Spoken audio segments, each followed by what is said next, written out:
sel. Baik, perkenalkan nama saya Budra Livia sebagai moderator. Saya Nadia Salsabila sebagai pemateri. Dan saya Najwa Sinabila Mantura sebagai notulen. Baik, saya pasrahkan kepada materi.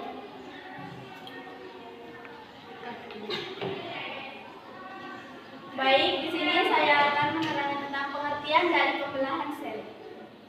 Pembelahan sel adalah proses di mana sel membelah dirinya menjadi dua bagian atau lebih. Lebih lanjutnya lagi, terdapat beberapa jenis pembelahan sel yang dikategorikan berdasarkan jenis organisme atau makhluk hidup apa yang membelah diri. Macam-macam pembelahan sel. Yang pertama, pembelahan mitosis. Mitosis adalah bentuk pembelahan sel yang paling umum dari sel eukariotik.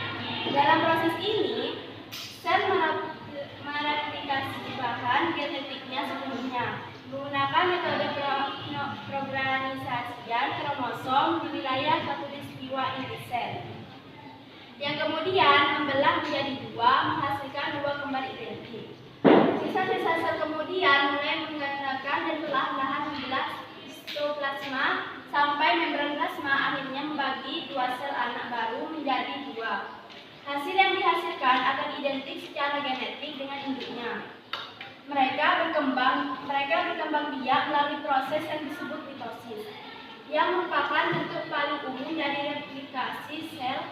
Mitosis dapat terjadi ketika area tubuh berkembang, ketika sel-sel tua diganti, atau ketika area tubuh menjadi rusak atau terluka.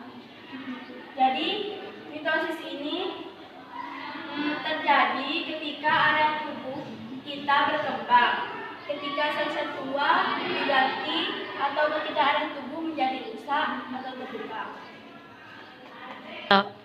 Baik, saya persilakan kepada materi selanjutnya.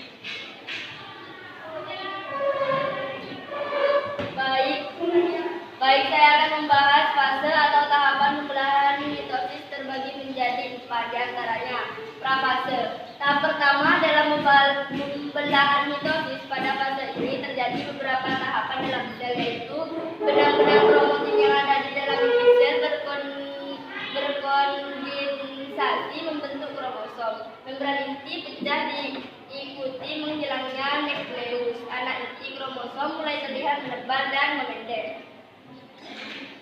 Metafase. Tahap ini dimulai dengan metafase sentriol yang telah berada di kutub sel, di mana benang-benang spindel terlihat semakin jelas. Kemudian benang-benang spindel mengikat sentromer dari masing-masing kromosom. Kromosom mengatur diri pada bidang ekuatorial, yaitu suatu bidang yang terletak di antara dua kutub sel. Pada tahap ini biasanya kromosom berbentuk seperti huruf V. Anafase. Fase ini dimulai dengan beberapa tahap, yaitu anafase kromatik yang saling berpisah satu sama lain dari bagian sentromer kromosom.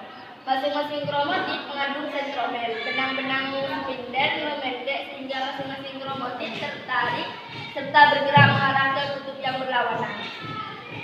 Telofase merupakan tahap akhir dari pembelahan inti. Telofase ditandai dengan beberapa tahap seperti benang-benang spindel yang menghilang setelah kromatik-kromatik sampai di tiap-tiap kutub. Bentuknya kemudian berubah menjadi sama.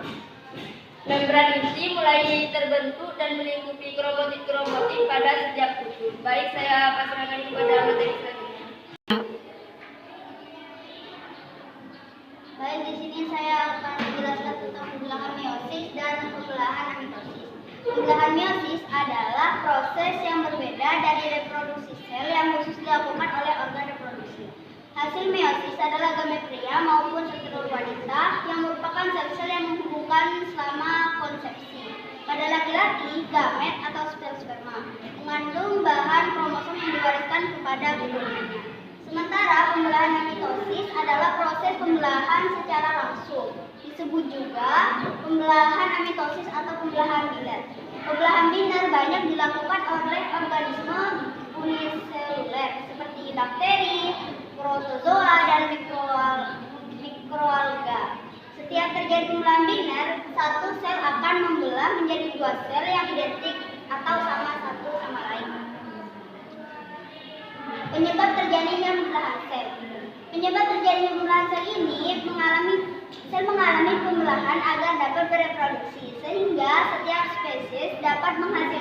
keturunan dan mempertahankan eksistensinya di bumi. Organisme uniseluler atau bersel satu biasanya melakukan sel untuk menghasilkan organisme baru. Proses ini disebut dengan membelah diri. Baik, saya pasrahkan kepada Notulen. Apakah ada pertanyaan? Baik, saya pasrahkan kepada moderator. Baik, cukup sekian presentasi dari kami. Kurang lebihnya mohon maaf. Wassalamualaikum.